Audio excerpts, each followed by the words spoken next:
Chicos, buenas noches, ¿me escuchan? Buenas noches, doctora. Sí, Bueno, jóvenes, mil disculpas porque teníamos que haber empezado la clase, cierto, 7:30, y de veras yo ya estaba lista para empezar, pero ¿qué pasó? Era otro grupo y ha habido bueno, un cruce de horario. Como ayer recién me enviaron el rol de las clases. Pues lo ideal es que todos tengan en su horario y se respete y no haya ningún problema, ¿no? Pero ¿qué pasa? O sea, de un día para otro es un poco difícil porque la señorita Corina me mandó, a la señorita Diana, y también hay una nueva secretaria que también me envió, ¿no? Entonces, el lío era cuadrar todo, ¿no? Era cuadrar y decirme también de un día para otro, pues para mí es un poco difícil, ¿no? Porque ¿puedo yo disponer de ese día, hacer alguna otra cosa o tener algún curso o algo, ¿no? De todas formas, pues lo ideal es que por lo menos me avisen con días de anticipación para que yo pueda, que les digo, acomodar mis horarios o las cosas que tengo que hacer, ¿no? Sí es cierto, yo trabajo en el hospital martes, jueves y sábado para poder estar con ustedes en la universidad los lunes, los miércoles, los viernes y los domingos, ¿no? Y puedan, digamos, podamos avanzar con normalidad. Pero el problema ha sido eso, ¿no? O sea, se ha cruzado porque también tengo chicos o tengo cursos con alumnos que están en cuarto año, en tercer año, entonces con ellos también tengo que llevar, ¿no? Entonces estoy tratando de que nadie se perjudique, de que todos podamos hacerlo de una manera que les digo en sus horarios y no nada se altere, ¿no? El problema es que a veces también, por ejemplo, tienen programado, pero luego sale que tienen que hacer una práctica o tienen que hacer alguna otra actividad, entonces ya se mueven los horarios, ¿no? O a veces también tienen clase o están en exámenes, salen, entonces yo entiendo porque yo también he sido como ustedes, ¿no? Y a veces pues tenemos que ser flexibles un poco con el tiempo, entonces... con las disculpas respectivas, chicos, recién vamos a empezar, ¿no? La clase que nos corresponde hacer al día de hoy. Entonces, ¿cuántos alumnos son? ¿Ustedes son del grupo normal o son extra programático? del grupo regular, doctora. ¿Y cuántos son? Porque veo solo 11. Somos un grupo reducido, somos 16. Ah, bueno, entonces está la mayoría, podemos empezar, ¿no? ¿Puedes hacer, por favor, la oración de la noche? Está bien, doctora. Gracias. Inclinamos nuestros rostros para orar. Querido Padre Celestial, te damos gracias por tus bendiciones, gracias porque nos permite, Señor, estar aquí, por el medio virtual, con la doctora. Tú la puedas bendecir y guiar en los conocimientos que nos va a brindar en esta noche. Podamos prestar atención. Eh, Señor, bendice a cada una de nuestras familias, también ante las dificultades también que hoy en día se están pasando. Gracias por todo, en el nombre de Jesús. Amén. Amén, muchas gracias. Bien, chicos, vamos a empezar lo que corresponde a histología del sistema endocrino.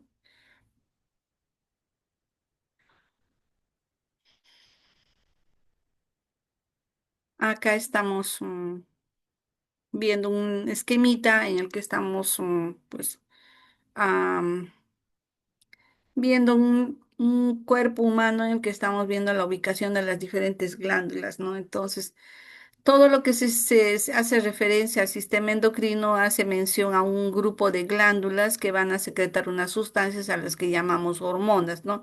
Estas hormonas van a actuar directamente, van a ir directamente a la sangre para actuar en los órganos efectores, ¿no?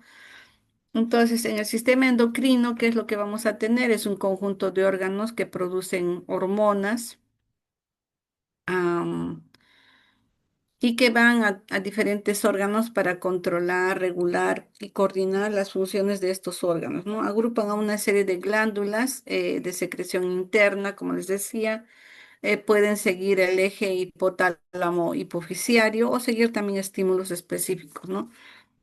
Vemos que al ir directamente a la sangre, pues no están conectados a los vasitos, ¿no? No tienen conductos de secreción, son glándulas o son órganos muy vascularizados que tienen abundantes vasitos y la función principal que tienen es regular las actividades metabólicas, ¿ya? Entonces acá estamos viendo el sistema endocrino, ven acá la glándula, cada uno de estas fibritas que parecen polígonos, vienen a ser acinos glandulares, ¿no? Y estas estructuras de color verde van a ser los productos de secreción, como ven, va a ir directamente a los vasos, ¿no? Son las hormonas. Acá tenemos otra glandulita igual, pero acá estamos viendo ya las células individuales que igualmente están conectadas a vasitos pequeños y vean cómo el producto de secreción también va a ir directo al sistema vascular, ¿no? Entonces acá tenemos una célula glandular y la célula blanco, ¿no? La célula glandular va a ser la que va a producir la hormona. Esta hormona va a actuar a través de los receptores en la célula blanco. Estos receptores llevan las señales al núcleo, donde se va a producir la síntesis, ¿no? Entonces vamos a definir lo que son las hormonas. Las hormonas pueden ser péptidos, que pueden ser proteínas, pueden ser esteroides, por ejemplo, las que son secretadas por las gónadas y la corteza suprarrenal. Pueden ser también derivados de la tirosina, como son las hormonas tiroideas, y vamos a tener un mecanismo de control de retroalimentación positiva y negativa. Entonces, las células secretoras, ¿cuáles son? Estas células secretoras se consideran a diferentes grupos, ¿no? Tenemos las células del sistema neuroendocrino. Ese sistema neuroendocrino también está distribuido en diferentes órganos, todo lo que corresponde al tracto gastrointestinal. También tenemos mm, las células enteroendocrinas. Ay, chicos, un ratito, mis gatas. Ya. Entonces tenemos las células neuroendocrinas o enteroendocrinas que van, como les decía, las tenemos en el sistema del tracto gastrointestinal. Estas van a secretar, digamos, productos como la secretina, modulina, gastrina y diferentes otras sustancias, ¿no? Que van a actuar en el metabolismo cuando digamos ahí la producción y digamos la segmentación o llegar digamos hasta las moléculas en los alimentos, ¿no? Vamos a ver también que estas células neuroendocrinas también las vamos a tener a nivel del aparato respiratorio, vamos a encontrar neuroendocrinas también a nivel, digamos, mm, del tracto genitourinario, ahí también vamos a encontrar. Entonces, estas células neuroendocrinas las tenemos en diferentes lugares, ¿no? Sino que de repente sus funciones recién se están, digamos, haciendo conocer y las podemos visualizar a través de coloraciones especiales, ¿no? Porque en los cortes que normalmente vemos que son las coloraciones de hematoxilina y eosina, que es lo que trabajamos en histología, solamente se ve, digamos, a las células con una coloración normal del núcleo basófilo y el citoplasma eosinófilo, más, digamos, no podemos distinguir a estas células específicas, ¿no? Ahora, otra cosa que también tenemos que tener en cuenta es que en estas células secretoras vamos a tener tres sistemas de control endocrino, ¿no? Unos que va a ir directo a la sangre, otro va a ser cuyo producto de secreción va a actuar sobre la célula que está adyacente, inhibiendo su secreción. Y también tenemos otro mecanismo que la propia célula va a regular su producto, ¿no? Ahora, el origen de las hormonas, como habíamos visto, pueden ser péptidos, esteroides o derivados de aminoácidos o del ácido araquidónico, ¿no?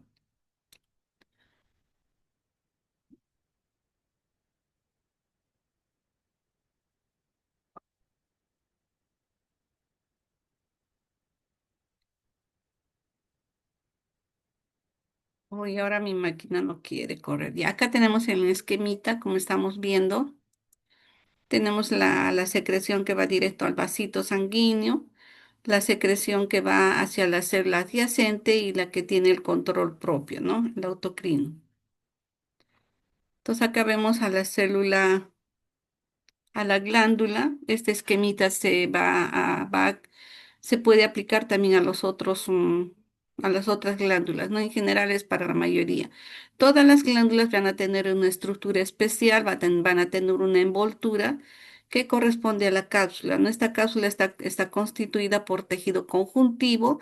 Cuando hablamos de tejido conjuntivo, estamos haciendo referencia a lo que es, digamos, la presencia de fibroblastos, fibras colágenas que van a formar esa envoltura, que es como una telita que le envuelve a la glándula, ¿no?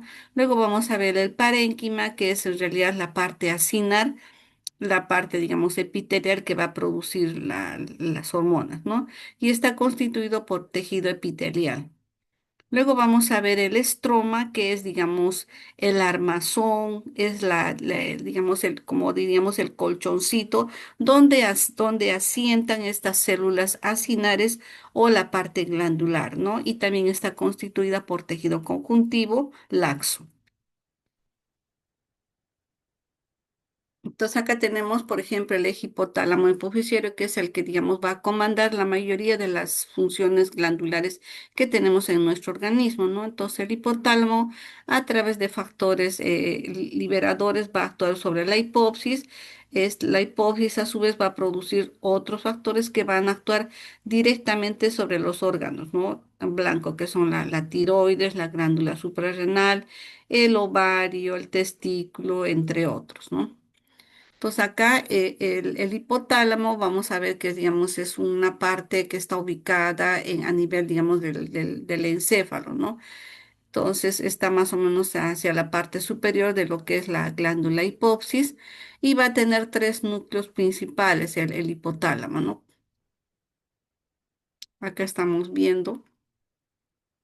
Esta es la glándula hipófisis y acá en la parte superior vamos a tener el hipotálamo, ¿no? Con sus tres núcleos principales que son, digamos, la parte ventral. Tenemos acá el núcleo paraventricular, tenemos el núcleo supraóptico, que van a actuar directamente a través, digamos, de sus mensajes sobre la parte de la adenohipófisis o digamos, la parte anterior, ¿no? Entonces, este hipotálamo, al estar ubicado en esta parte del diencéfalo, va a producir estos factores liberadores, ¿no? Ahora, en un corte, digamos, cuando estamos cortando el encéfalo, todo lo vemos del mismo color, de color blanco, que es casi la mayoría de la parte del parénquima cerebral, ¿no? No hay, digamos, así un área que sea, digamos, este es el hipotálamo, ¿no? Más o menos por la anatomía nos vamos a ubicar dónde está el hipotálamo, ¿no? Para tratar de hacer los cortes y ver estos núcleos que estamos señalando acá, ¿no? Entonces, ahora, ¿cómo los podemos visualizar estos núcleos? A través de coloraciones especiales que generalmente se utiliza para lo que es el tejido nervioso, que son coloraciones de plata, ¿no? Y lo va a pintar de un color negrito más o menos a estos grupos celulares. Entonces, como vemos, es la conexión que tiene el hipotálamo como con la hipófisis va a hacer que, digamos, lleguen esos factores liberadores hacia la parte, digamos, glandular de la adenohipófisis, ¿no? Entonces, acá tenemos más o menos un corte histológico con lupa de lo que sería la hipófisis, ¿no? El lóbulo anterior y el lóbulo posterior. Entonces, ahora, estos núcleos que tiene el hipotálamo, el supraóptico, va a producir la hormona antidiurética o la vasopresina, que va a actuar a nivel del riñón, produciendo una reabsorción de sodio, ¿no? El otro núcleo que tenemos es el núcleo paraventricular, que va a producir oxitocina, que va a actuar a nivel de la glándula mamaria, produciendo la contracción de las células mioepiteliales para que pueda escurrirse la secreción láctea, ¿no? Y también a nivel del útero, produciendo la contracción del músculo liso. El otro núcleo es el núcleo secretorio parvicelular a través del tracto tubero infundibular que va a actuar, digamos, sobre la hipófisis anterior también produciendo o haciendo, digamos, teniendo una acción en la regulación a nivel de la hipófisis anterior con todas las hormonas que van a producirse. Entonces acá tenemos la hipófisis, este es un corte histológico, estamos viendo más o menos cómo es la hipófisis, este es un órgano que lo estamos viendo ahorita en fresco, no está fijado en formol, por eso lo vemos de esta coloración. Entonces, ahora no todas las glándulas son similares, digamos, en los mamíferos y en el humano, ¿no? En el humano va a tener más o menos una forma como de una botellita, como habíamos visto en la imagen anterior. Acá está, tiene más o menos esta forma.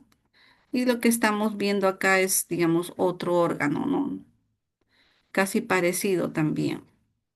Como sabemos, esta hipófisis está ubicada a nivel de la silla turca del hueso esfenoides, ¿no es cierto? Ya.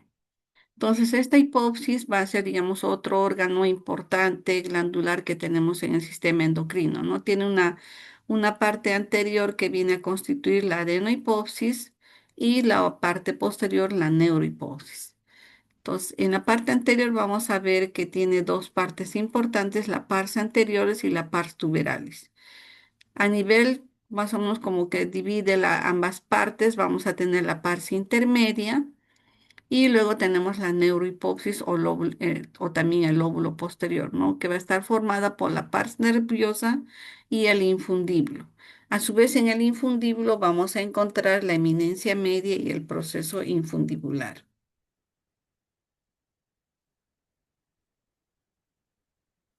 Igual como habíamos visto, como les había hecho mención, en casi todas las glándulas vamos a tener la misma conformación estructural, ¿no? Vamos a tener, la hipófisis está también cubierta por una cápsula de tejido conectivo laxo o tejido conjuntivo laxo, ¿no? Entonces, que va a cubrir lo que es la adenohipófisis y la neurohipófisis. Entonces, en la adenohipófisis igual vamos a tener la parte, digamos, parenquimal donde van a estar, digamos, la parte de las células que van a producir las diferentes hormonas, ¿no? Y el estroma, que es, digamos, el tejido conjuntivo que tiene, digamos, vasos sanguíneos, que tiene fibroblastos, fibras colágenas, fibras de reticulina que forman ese armazón donde asientan las células acinares, ¿no?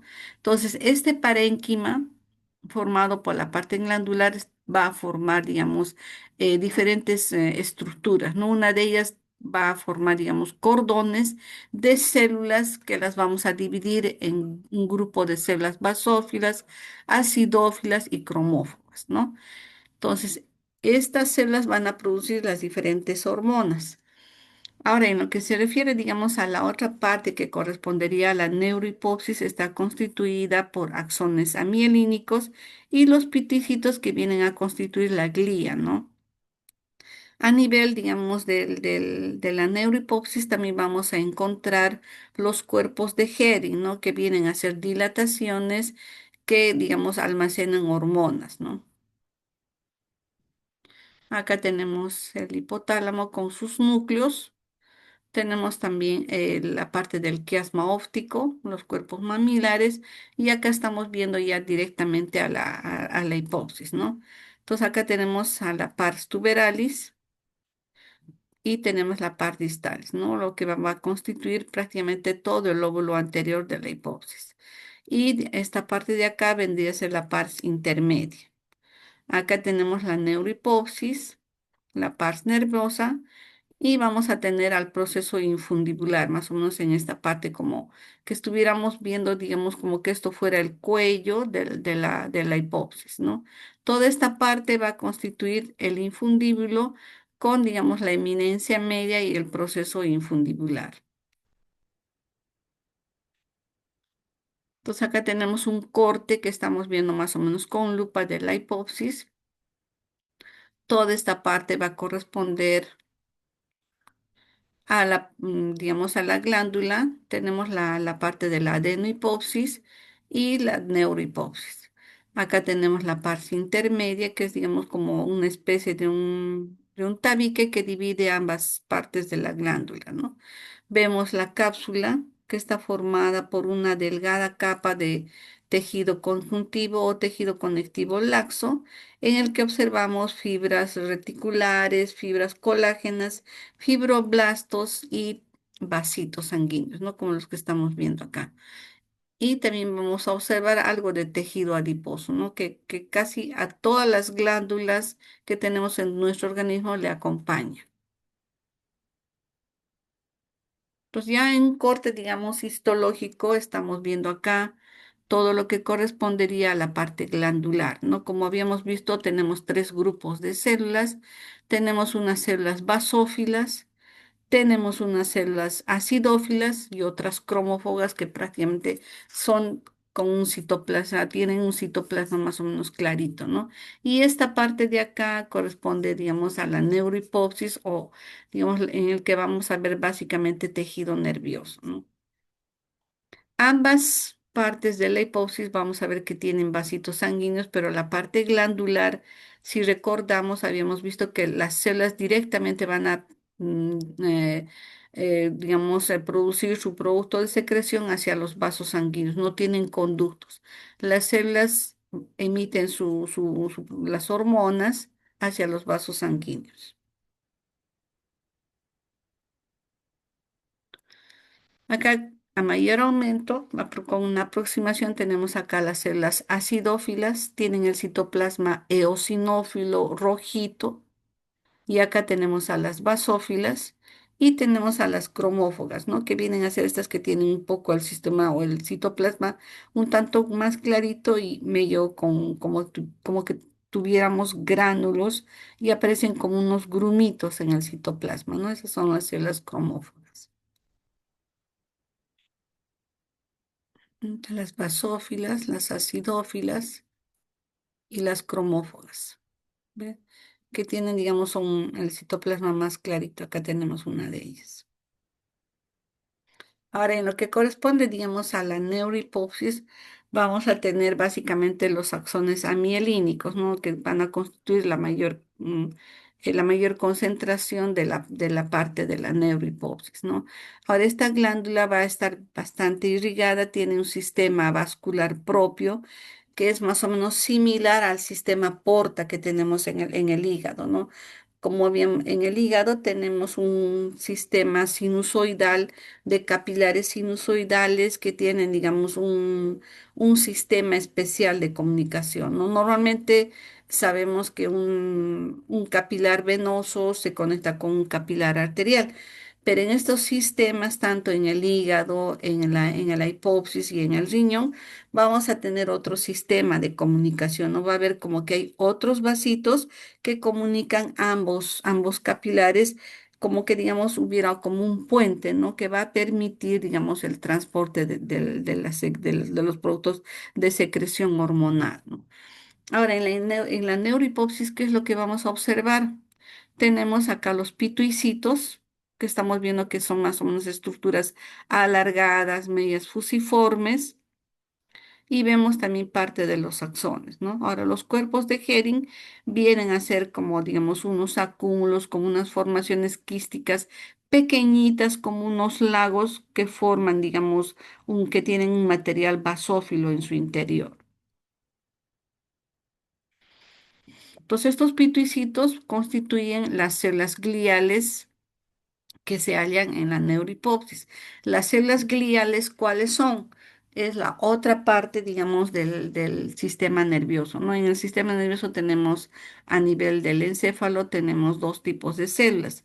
Tenemos las neuronas y las células gliales que van a formar los astros, toda la parte, digamos, del oligodendrocito, los astrocitos, todas esas células van a constituir las células gliales y esas son las que los piticitos son ese grupo de células gliales que encontramos en la neurohipófisis, ¿no? Entonces, eh, facilitan la secreción de hormonas, la vasopresina y la oxitocina, ¿no? Actúan como células de soporte y regulan la secreción hormonal. Estos cuerpos de Hering, como les decía, son acúmulos de gránulos neurosecretores, ¿no? Ya, digamos, en la parte terminal de los axones de las neuronas hipotalámicas, ¿no? De esos núcleos que bajan hacia la neurohipófisis. Vemos que almacenan hormonas como citocina y la antidiurética, ¿no? Que posteriormente son liberadas directamente al torrente sanguíneo. Acá tenemos en este cuadrito, las características, digamos, de las hormonas que se encuentran a nivel, digamos, de la adenohipófisis, ¿no? Tenemos, por ejemplo, a la hormona somatotropa, con las características, digamos, que cómo son las células, ¿no? Tienen un núcleo central con núcleos prominentes, ¿no? Ahora, generalmente todas estas características que vamos a ver en estas células las vamos a poder diferenciar mucho mejor con coloraciones de inmunohistoquímica, ¿no? Porque normalmente cuando vemos en un corte histológico, como les había hecho mención y hemos visto, se ven solamente tres tipos celulares, ¿no? Basófilas, acidófilas y cromófogas. Ya, digamos, cuando queremos determinar qué célula es la que está produciendo esta hormona, la somatotrofa, lactotrofa, corticotrofa, gonadotrofa, tirotrofa, tenemos que hacer coloraciones de inmunistoquímica.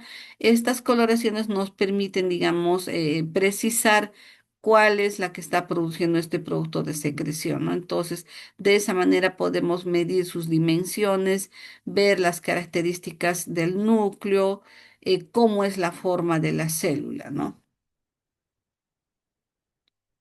Ahora, en este cuadrito vemos, digamos, los grupos, ¿no? Tanto la parte, digamos, acidófila como basófila, ¿no? Entonces, la parte acidófila va a constituir el grupo de células que producen la somatotrofa y las células que van a producir la hormona mamototrofa, ¿no? Ahora, el producto de secreción tenemos acá a las gonadotrofinas y a la somatotrofina, ¿no? Y acá a las células que van a producir la secreción láctea tenemos la prolactina. En cuanto se refiere, digamos, al grupo de células basófilas, tenemos igual a las células gonadotróficas que van a producir su estimulación a nivel, digamos, a nivel del ovario. Tenemos acá la FSH y la LH, ¿verdad? Ambas van a actuar a nivel también del endometrio. Luego tenemos las células que van a actuar, las tirotrópicas que van a actuar sobre la glándula tiroides para producir las hormonas, ¿no? La T3 y la T4. Y las células corticotrópicas que van a actuar también a nivel, digamos, de la glándula suprarrenal también, ¿no? Y también a nivel, digamos, de los melanocitos que van a estar ubicados, digamos, en la base de la epidermis, ¿no? Acá tenemos, digamos, los lugares donde actúan, digamos, tanto los diferentes productos de secreción de la hipófisis, ¿no? Tenemos acá a nivel, digamos, los productos de liberación, acá tenemos a nivel de la glándula suprarrenal, la CTH, la TSH a nivel de la tiroides, FSH y LH a nivel del testículo y del ovario. Luego tenemos acá la prolactina a nivel de la glándula mamaria. Luego vamos a ver también su acción a nivel del tejido adiposo, a nivel del músculo, del hueso, ¿no? Con la participación de estas hormonas también que se ven, ¿no? Las hormonas de crecimiento. Luego vamos a ver también que la oxitocina no solamente actúa a nivel del útero, produciendo las contracciones, y también a nivel de la glándula mamaria, donde van a actuar a nivel de las células mioepiteliales que producen, digamos, una especie de contracción de los conductos galactóforos, ¿no? Y a nivel del riñón vamos a tener también la ADH, que va a producir la reabsorción de sodio, ¿no? Acá están las coloraciones que les había hecho mención. Generalmente la coloración de inmunistoquímica, la mayoría utiliza el cromófobo de color marrón.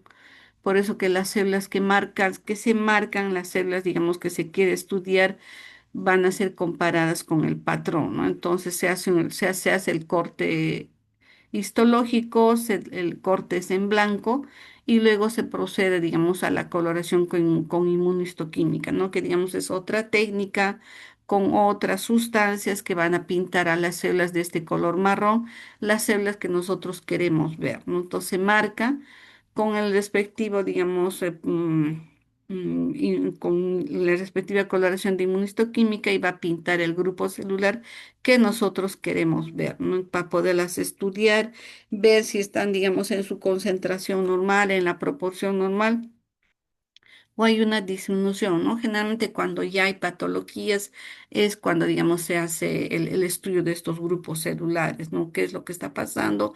O de repente se producen tumoraciones, entonces eso también nos va a permitir ver, digamos, la proporción de estas células, ¿no? Cómo se encuentran. Igual acá tenemos para la glándula tiroides, para las gonadotrofinas y la también las células que van a actuar sobre la glándula suprarrenal.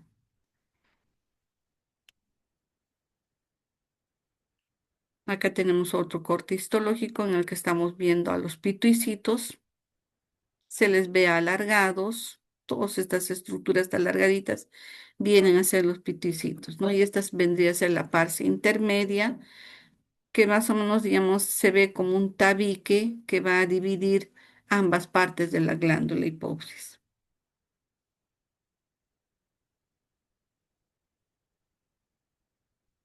Como es acá está haciéndose mención, es la parte intermedia, esta parte central de acá, ¿no? Y acá tenemos a mayor aumento a los pituicitos. Ya los cuerpos de Hering, ¿no? Que aparecen como unos acúmulos más o menos de color rosadito, o sea, como que fueran, digamos, unas vacuolas, ¿no? Así las vamos a observar. Algunas veces las podemos ver pequeñas y otras de mayor tamaño, ¿no? Entonces, vean ustedes acá, todo es tejido nervioso, por eso se ve, digamos, con células fusiformes, alargadas. Acá mayor aumento, pituicitos y los cuerpos de Hering, ¿no? Como ven, aparecen estructuras eosinófilas, parece que fuese, digamos, una célula sin núcleo, ¿no? Solamente citoplasma. Y vean la conexión que tienen con los vasitos.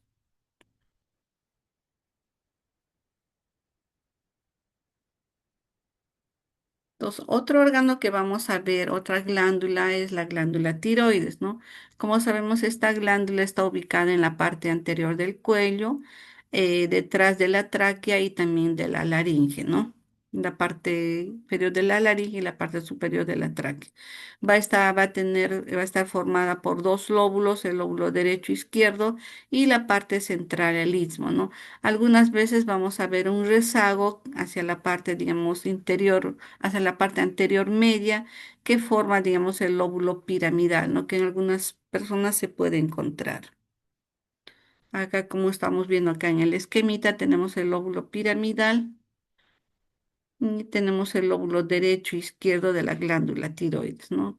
Entonces, esta glándula básicamente va a estar formada por los folículos tiroideos, tiene también una cápsula que le envuelve, que le cubre, y hacia la parte posterior va a estar en directo contacto con estos otros, otras estructuras como es la laringe y la tráquea, ¿no?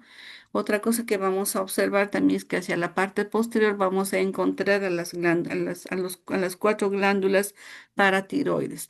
Ahora, la estructura básica de la glándula tiroides son los folículos tiroideos, ¿no? Entonces, que están formados por células cúbicas o cilíndricas bajas que se forman, digamos, formando así como una cadena, o pueden formar áreas circulares, y hacia la parte central, hacia la luz, vamos a tener la presencia del coloide, ¿no? Entonces, en estos folículos tiroideos también van a tener, vamos a encontrar otras células que son las células principales, que las vamos a ver, están más o menos acá en la parte periférica de los folículos tiroideos, ¿no?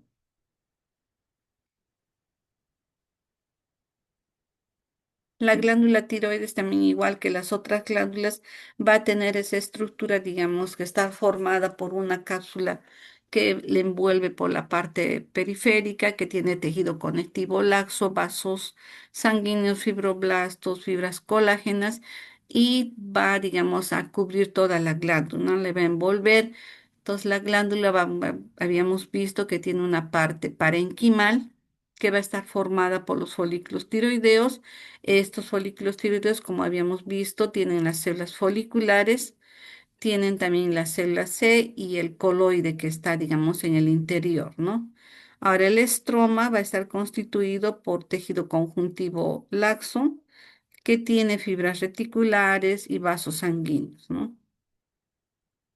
Acá tenemos a los folículos tiroideos a mayor aumento, vemos, pueden ser estructuras rectangulares, medias ovoideas, algunas veces circulares, y vemos acá en la parte periférica las células foliculares, ¿no?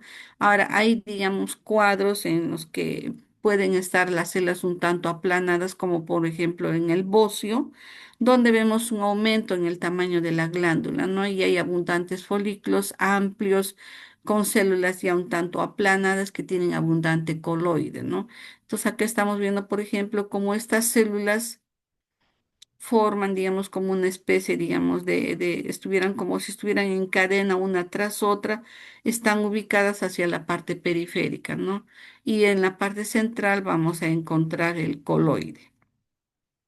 Vemos también que están en directa conexión con abundantes vasos sanguíneos, ¿no? A través, digamos, de los cuales va a ir, digamos, el producto de secreción, que sería la hormona T3 y T4, ¿no es cierto? Otra célula que vamos a encontrar también a nivel de los folículos tiroideos son las células parafoliculares, ¿no? Acá la tenemos los folículos tiroideos o corte histológico.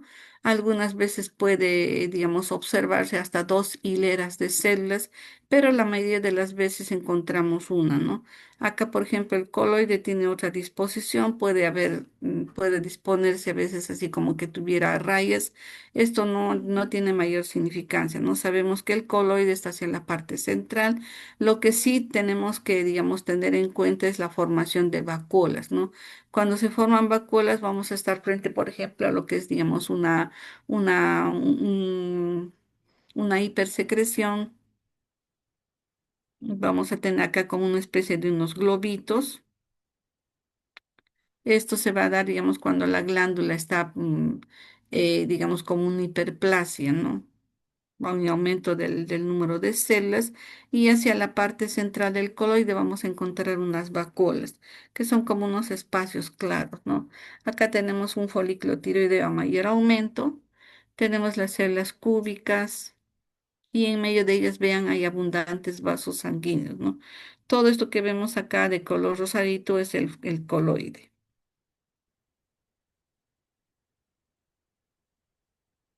Acá tenemos otro corte. Tenemos bastantes capilares sanguíneos, vean las células epiteliales, foliculares, acá las estamos viendo más o menos cilíndricas bajas, pueden ser cúbicas o cilíndricas bajas, ¿no? Como les había dicho. Y acá tenemos coloide, acá también tenemos coloide. Entonces, estas células parafoliculares o células C también están, digamos, dentro de lo que es la estructura de los folículos tiroideos, ¿no? Pero se encuentran en menor proporción y tienen, digamos, un citoplasma un poco más amplio, ¿no? Entonces, en los cortes histológicos también podemos observarla como células que tienen mayor tamaño, no son más grandes que las células foliculares.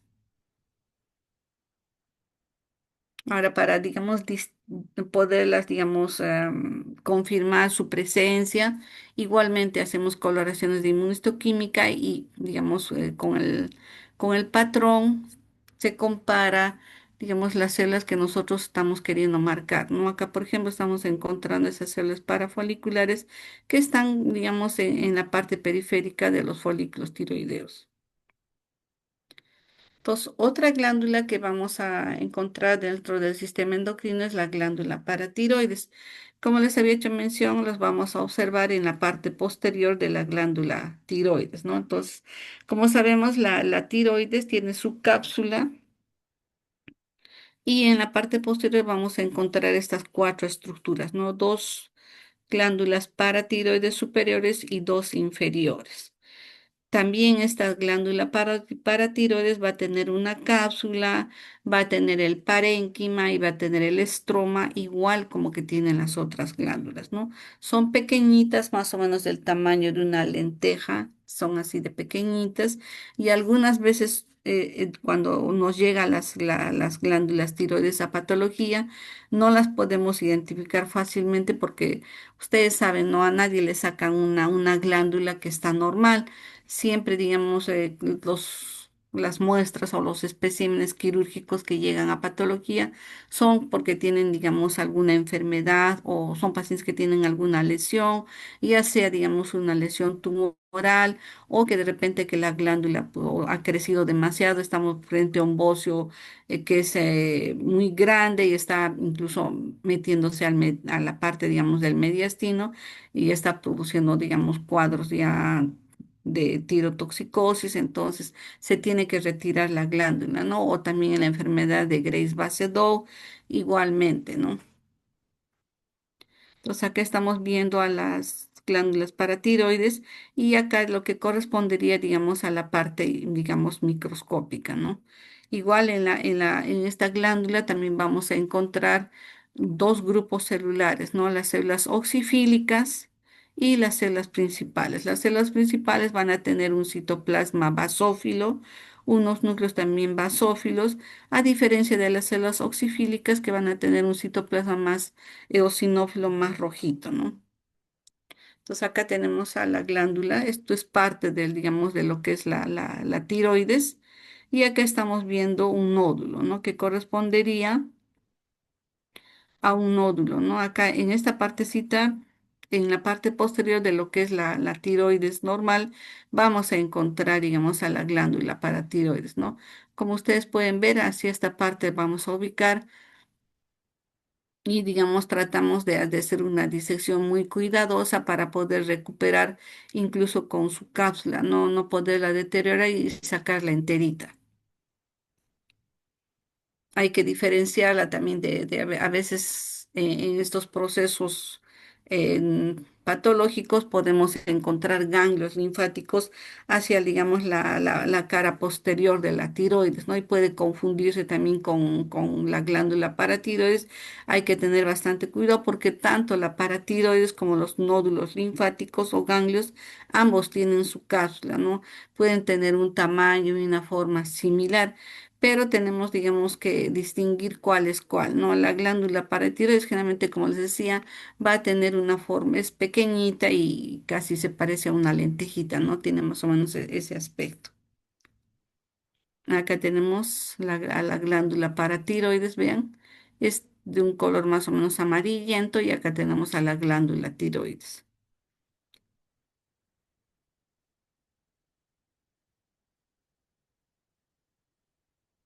Pues como les decía, la glándula paratiroides también va a tener la estructura que tienen el resto de las glándulas. Vamos a ver que está constituida por una cápsula de tejido conectivo laxo, tiene un parénquima, que es, digamos, la parte de las células que producen las hormonas, y tiene el estroma en el que asientan estas células glandulares, ¿no? Este estroma también es tejido conjuntivo con fibras reticulares, vasos sanguíneos, ¿no? Y también una cantidad de tejido adiposo, ¿no? Variable. Entonces, en el parénquima vamos a ver a estas células que están formando como una especie de trabéculas o cordones. No decimos trabéculas porque hacemos mención como que las células estuvieran ordenándose una tras otra, ¿no? Si no las vemos en cordones, a veces hacen unos trayectos medios, digamos, serpinginosos, ¿no? Estos cordones están formados por estas células principales y estas células oxifílicas. Acá tenemos la glándula tiroides con sus folículos tiroideos y vean a la glándula paratiroides, ¿no? Incluso histológicamente cuando a veces llegamos a hacer los cortes y no se ha podido disecar, no se ha podido separar a la glándula tiroides, podemos tener un corte histológico en el que estén ambas estructuras, ¿no? Como lo que estamos viendo en esta imagen. Acá tenemos otro corte histológico un poquito, digamos, visto con lupa. Vemos en un corte de la glándula tiroides, ven acá, pequeñita a la glándula paratiroides, ¿no? Se nota, digamos, la diferenciación en cuanto a la parte estructural, ¿no? Acá lo que sería la glándula tiroides, folículos tiroideos, vasos sanguíneos y acá tenemos a la glándula paratiroides, ¿no? Con sus células principales y sus células oxifílicas. Ay, chicos, un momentito, por favor.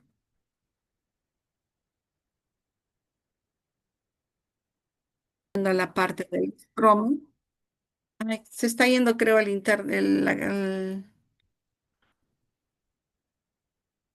chicos, se ha ido, creo, la conexión. ¿Me escuchan? Sí, doctora. Sí, doctora. Se sigue proyectando la imagen. Sí, doctora. Ya. Entonces acá les decía, ¿no? Que estamos viendo también, en algunas veces podemos ver una determinada cantidad de tejido adiposo en medio de los cordones celulares, ¿no? De estas células oxifílicas y las células principales. Acá tenemos otro corte histológico, vean. Se ve el grupito de células de la glándula paratiroides que son generalmente pequeñitas y acá estamos viendo, ¿no? Parte de un folículo tiroideo y acá la glándula paratiroides formada por estos cordones, vean, las celulitas se acomodan y hacen como unas filitas, ¿no? Entonces esta forma de acomodarse en filitas es lo que forma esos cordones de las células oxifílicas y las células principales. Todas están mezcladas con esta coloración. Muchas veces no se distingue, digamos, bien ambos grupos celulares. Entonces, más práctico es hacer coloraciones de inmunistoquímica para poder determinar qué tipo celular es el que estamos viendo, ¿no? Acá en este otro corte sí se puede observar. Estamos viendo las células oxifílicas, que son más o menos son más grandes, tienen el citoplasma más rojito y el núcleo también es de mayor tamaño a diferencia de las células principales que tienen un citoplasma moradito, ¿no? De esa manera pues, distinguimos también los dos grupos celulares. Pero no siempre, digamos, vamos a poderlas observar así, digamos, con esta claridad que estamos viendo en esta toma, ¿no? Acá tenemos otro corte igual. Las células principales serían estas que son más moraditas, ¿no? Y ven cómo se agrupan, ¿no? Tenemos tejido adiposo, estas áreas que son un tanto claras vienen a ser tejido adiposo. Acá hay otra igual. Vemos células oxifílicas. Por eso se ve de mayor, digamos, con un tinte más o menos medio rojito, medio sinófilo, ¿no? Y otra cosa que también nos hace diferenciarlas es que estas células tienen gránulos en su citoplasma, ¿no? De esa manera también podemos diferenciar. Es otro detalle que nos ayuda a poderlas diferenciar. Acá tenemos las células principales y acá las oxifílicas, ¿no? Citoplasma rojito. Vean, no siempre, digamos, se puede distinguir si es que hay gránulos o no. Todas tienen, vean, abundantes capilares sanguíneos. No tienen, acá no vemos conductos de secreción. Las células emiten su producto directamente a los vasos sanguíneos. Acá tenemos un corte de mayor aumento, las células principales. Y como les decía, las células oxifílicas son de mayor tamaño, no son más grandes. Y estas estructuras que vemos acá corresponden a los gránulos que observamos, digamos, en los cortes histológicos, ¿no? Otra glándula que también forma parte de lo que es el sistema endocrino son las glándulas suprarrenales. Estas glándulas las vamos a ubicar hacia la parte, digamos, del polo superior de los riñones y están cubiertas tienen la cápsula y también tienen abundante tejido adiposo.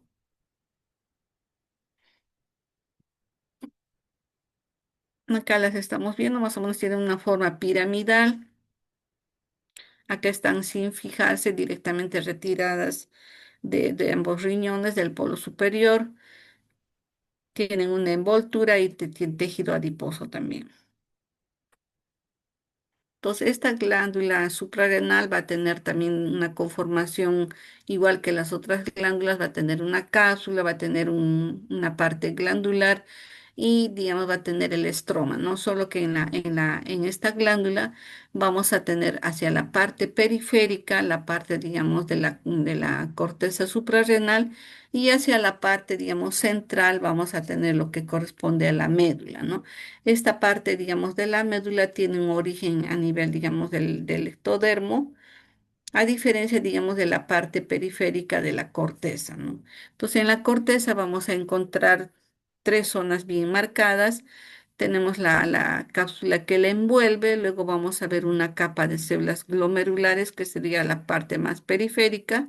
Luego vamos a tener otro grupo de células, que son las células fasciculares, que forman como una especie de cordones, y más internamente vamos a encontrar a la zona reticular, ¿no? Cada una de estas células va a producir diferentes sustancias, ¿no? Diferentes hormonas. Las células del área glomerular van a producir lo que es la aldosterona. En la zona fascicular vamos a tener los glucocorticoides, el cortisol, la corticosterona, vamos a tener las gonadocorticoides también, y la androstenediona, ¿no? A nivel de la zona reticular tenemos las gonadocorticoideas, tenemos la androstenidiona, y también tenemos a los glucocorticoides, ¿no? El cortisol y la corticosterona. A nivel de la médula, que sería la parte, digamos, derivada del ectodermo, esta parte va a producir catecolaminas, noradrenalina y adrenalina, ¿no? Todas están directamente en conexión con abundantes vasos sanguíneos.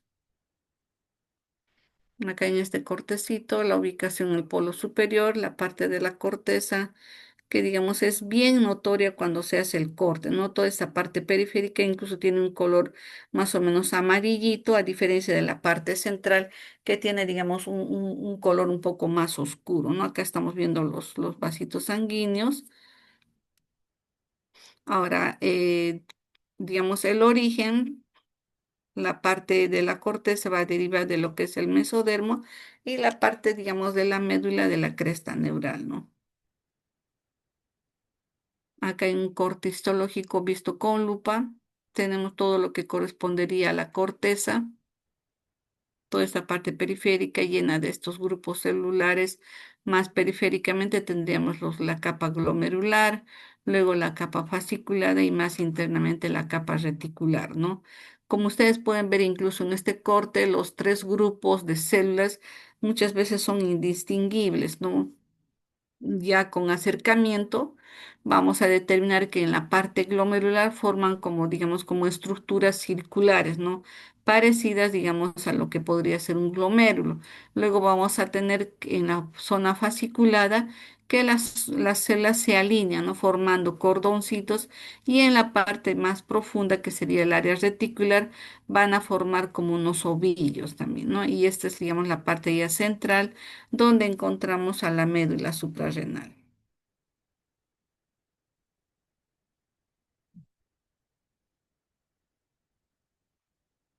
Este cuadrito igualmente nos ayuda también digamos, a determinar la estructura que tiene, ¿no? Habíamos visto que tiene, digamos, dos componentes: la glándula suprarrenal, la parte de la corteza, y la parte de la médula, ¿no? Toda la glándula tiene igual su cápsula de tejido conectivo laxo. A nivel de la corteza vamos a encontrar el parénquima, que está formado por esos tres grupos de células de la capa glomerular, fascicular y reticular, y la parte del estroma, ¿no? Que es tejido conjuntivo, con capilares, fibroblastos, fibras de reticulina, que forman el armazón, donde van a estar ubicados estos cordones de células, ¿no? De estas tres capas. Luego vamos a ver la parte de la médula más hacia la parte central. Acá igualmente vamos a tener el parénquima, que está formado por estos grupos de células, ¿no? Las células cromafines, las células de sostén y las células ganglionares, ¿no? El estroma igualmente va a tener tejido conjuntivo laxo, con capilares, fibroblastos y fibras de reticulina, ¿no? Igual, digamos, que la misma estructura que tienen casi todas las glándulas. Entonces, ahora estas células que vamos a encontrar a nivel de la médula suprarrenal, como sabemos, son derivadas, digamos, del ectodermo, ¿no? El ectodermo, ustedes saben que cuando ya, digamos, se empieza a hacer la diferenciación, se forma lo que es el tubo neural. Luego vamos a tener la presencia de estas células mesenquimales que vienen y se colocan hacia, digamos, hacia un lado del tubo neural, van a formar posteriormente y van a hacer la diferenciación hacia la cresta neural, ¿no? Entonces, esta cresta neural, estas células de esta cresta neural son las que van a formar las células de la médula suprarrenal, ¿no? Y más periféricamente vamos a tener el ectodermo, ¿no? Que va a dar origen a la piel y a los anexos. No nos olvidemos de eso, ¿no? Entonces, estas células cromafines son las que son derivadas de la cresta neural y también son llamadas feocromatocitos, ¿no? Cromocitos o células medulares, ¿no? Pueden estar, digamos, agrupadas en pequeños nidos, pueden a tener, digamos, una conformación de células alineadas o formar, digamos, como una especie de cordones y bien conectadas, bien, digamos, están adyacentes a vasos sanguíneos, ¿no? Ahora, las otras células son las células sustentaculares. Estas células van a formar, digamos, el soporte y generalmente son células fusiformes, ¿no? Que van a, digamos, albergar o van a estar, digamos, dándole soporte a las células cromafines, ¿no? Luego tenemos las células ya ganglionares. Estas células también pueden estar solas o pueden estar formando pequeños grupos con haces de nervios mielinizados, ¿no? En este cortecito estamos observando desde lo que es la cápsula. Como vemos acá tiene tejido adiposo, acá está la cápsula, una delgada capa de fibroblastos, fibras reticulares y colágenas que forman esa envoltura de la cápsula, ¿no? Luego vamos a tener la capa glomerular, como ven, forman como unas estructuras medias circulares hacia la parte más periférica, ¿no? Por ese parecido, digamos, a lo que podría ser un glomérulo, que es una estructura redondeada, es que se le pone ese nombre de capa glomerular, ¿no? Luego vamos a ver la capa fasciculada, como ustedes pueden ver, son células que se alinean en hileras y forman, digamos, como unos tractos, ¿no? Entonces, por eso se le llama capa fasciculada. Otra cosa que también estas células fasciculadas tienen un citoplasma medio espumoso porque tienen lípidos también en su citoplasma, ¿no? Y más profundamente vamos a encontrar a la capa reticular, ¿no? Que sería esta capa más, ya más profunda que está en conexión con la médula, ¿no? Estas células reticulares forman también igualmente, pueden formar estructuras incluso que se parecen a unas glándulas, pueden formar pequeños nidos o grupos celulares, ¿no? Y más profundamente ya encontramos a la capa medular. Acá estamos viendo, vean, tenemos este cortecito. Vean a las células de la capa ahí, fascicular. Vean, forman cordones, grupos de células que se alinean, ¿no? Y esta es la más profunda. Acá vamos a tener la zona reticular, grupitos de 2, 3, 4, 5 células, ¿no? Y acá sería la capa glomerular. Vean, forman como unas estructuras redonditas. Acá tenemos una glomerular, acá hay otra. Es una delgada capa en realidad. Pueden tener de repente hasta dos hileras, ¿no? De estos grupos de células así formando como ovillitos redondos, ¿no? Porque la otra ya viene a ser la capa fasciculada en el que encontramos estos grupos de células que forman como unas comitas, ¿no? Alargaditas. Esta es la zona fasciculada y la zona reticular, grupitos de células, ¿no? Incluso se nota también la diferencia porque están como más pegaditas, más juntitas, ¿no? Y ya la parte más profunda ya sería la capa medular. Acá en la capa medular vamos a tener las células cromafines, igualmente, ¿no? Están conectadas con abundantes vasitos. Y acá vemos estos capilares, ¿no? Que forman como una especie de sinusoides, que son capilares. Acá con coloraciones especiales también vamos a poder observar, ¿no? A las células cromafines y a las células ganglionares simpáticas, ¿no? Vean, vasos sanguíneos también están en conexión con ellos. Otra glándula que vamos a observar también dentro del sistema endocrino es el páncreas.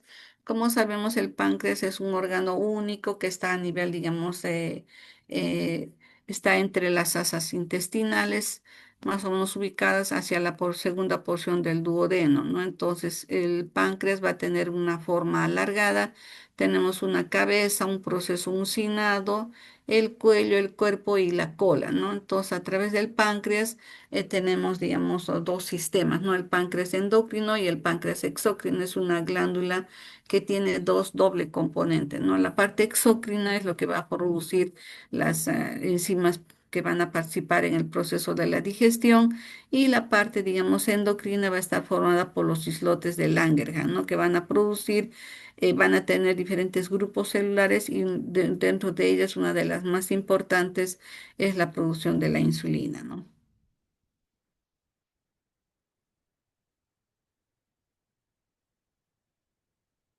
Igual el páncreas, como las otras glándulas, va a tener una cápsula que le envuelve con tejido adiposo hacia la parte periférica, ¿no? Lo que corresponde a la parte, digamos, endocrina, vamos a encontrar a los islotes de Langerhans, que es un grupo de células que están en medio de los acinos del páncreas exócrino, ¿no? Entonces forman como una especie de grupos celulares. En este grupo de células vamos a encontrar a las células alfa, a las células beta, a las células delta y a la epsilon, entre otras, ¿no? El estroma igualmente está formado por tejido conectivo laxo con abundantes capilares, fibroblastos y fibras de reticulina, ¿no? Acá tenemos en este cortecito, parece en realidad digamos, tiene este aspecto de, parece una bolita, en el que vamos a encontrar a los diferentes grupos celulares, ¿no? Acá tenemos a las células alfa que van a producir glucagón. Tenemos a las células delta que producen somatostatina. Tenemos acá abundantes vasos sanguíneos igualmente. Entonces vamos a encontrar las células alfa, epsilon, entre otras, ¿no? El páncreas a su vez va a tener un conducto hacia la parte central, el conducto de Wilson, que va a desembocar a nivel de la papila duodenal, ¿no? Trayendo, digamos, todos los productos de secreción de la parte exócrina. Ahora, los islotes de Langerhans producen sus productos, o digamos, las sustancias que producen van a ir directamente hacia los capilares sanguíneos que se encuentran dentro del islote de Langerhans. Entonces, los tipos celulares que vamos a encontrar son, ¿no? Las células alfa van a producir glucagón, las células beta van a producir insulina, proinsulina, el péptido C y la milin. Las células delta, la somatostatina, las células F, el polipéptido pancreático y el epsilon, grelina. Acá tenemos a los islotes de Langerhans, son estructuras más o menos redondeadas con células un tanto más claras a diferencia de la parte, digamos, del páncreas exócrino, ¿no? O endocrino. Células más claritas, acá encontramos todos esos grupos celulares, ¿no? Igual también para poderlas diferenciar necesitamos hacer coloraciones especiales para decir, digamos, cuáles son alfa, cuáles son beta, ¿no? Algunos, digamos, estudiosos han determinado que algunas células están más periféricamente que otras, ¿no? Pero esto puede variar entre una persona a otra. Acá están las coloraciones especiales que les hago mención. Tenemos acá las células alfa. Acá tenemos las células beta. Entonces, cada una de estas coloraciones va a pintar los grupos celulares que nosotros queremos, digamos, estudiar, ¿no? Acá tenemos con una coloración también de plata. También igualmente permite, digamos, diferenciar a las células alfa. Se dice que están más periféricamente, las células beta sí están hacia la parte central, ¿no? Entonces, otra glándula que también vamos a ver que participa dentro del sistema endocrino es la glándula pineal. Como sabemos, está ubicada a nivel, digamos, de la base del cerebro. Tiene más o menos una forma medio ovoidea con un tallito, ¿no? Que lo une al parénquima cerebral. Y lo ubicamos a nivel del tercer ventrículo. Esta glándula pineal, como sabemos, es una estructura única. está ubicada más o menos a nivel del techo del diencéfalo.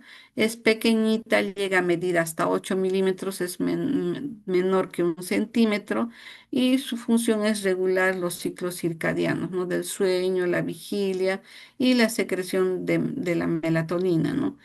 A su vez también vamos a ver que histológicamente está formada por un grupo, por un grupo de células que pueden, digamos, formar como una especie, digamos, de rosetas o pueden formar, digamos, como lóbulos, ¿no? Grupos de células. Tiene periféricamente una envoltura que va a estar constituida por la pía madre y un estroma que contiene este tipo de células, ¿no? Acá esta parte periférica tendríamos la pía madre y acá tenemos los grupos celulares, ¿no? Que están asentando sobre este estroma. Entonces acá vamos a encontrar, como es tejido nervioso, vamos a encontrar astrocitos y también los pinealocitos, ¿no? Que vienen a ser las que forman la glándula pineal. Igualmente también necesitamos hacer coloraciones para poder, digamos, diferenciarlas, ¿no? Todas se parecen. Acá estamos viendo. La mayoría son células casi poligonales con un núcleo central y algo característico que encontramos también en esta glándula, encontramos estos grupos que vienen a constituir grupos de calcificación distrófica a los que llamamos la arena, ¿no? Grupos de material parecido, digamos, a concreciones cálcicas bien basófilas, bien, digamos, de un color morado bien intenso. Entonces acá vemos estas áreas de calcificación distrófica, algunas veces se parecen a los cuerpos amiláceos, entonces se les ha denominado como la arenaza corpórea, ¿no? Que esto es característico de encontrar en la glándula pineal. Vemos abundantes capilares y los pinealocitos, ¿no? Que vienen a ser estas células que están acá en la glándula. Acá tenemos la arenaza corpórea, áreas de calcificación. Y acá tenemos a los pinealocitos. Estos pinealocitos pueden formar, digamos, estructuras como rosetas o grupos celulares, ¿no? Pueden colocarse también alrededor de los vasos sanguíneos y formar como una especie de unas rosetas, ¿no? Acá, por ejemplo, estamos viendo a los pinealocitos, están distribuidos indistintamente. Igual acá, pueden tener una forma circular, pueden ser romboidales, tienen formas irregulares, ¿no? Y algunas veces, como les decía, pueden colocarse alrededor de los vasitos, ¿no? Y formar como una especie de unas rosetas. Acá tenemos la arenaza corpórea en medio de piñalocitos. Y esas coloraciones de inmuno también que permite, digamos, diferenciarlos o estudiarlos, algunos grupos celulares, ¿no? Cuando queremos, digamos, confirmar la presencia de estas células. Bien, chicos, hasta acá habríamos llegado con el sistema endocrino. Si tuvieran alguna pregunta.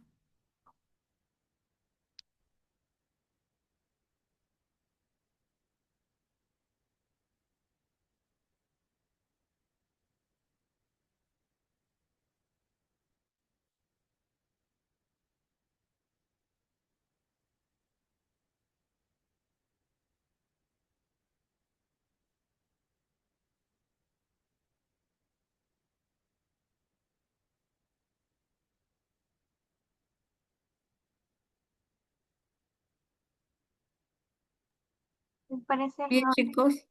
Sí, dime. creo que al parecer no, doctora. Ya. Entonces voy a pasarles ahorita el PPT para que ustedes también lo tengan y puedan estudiar.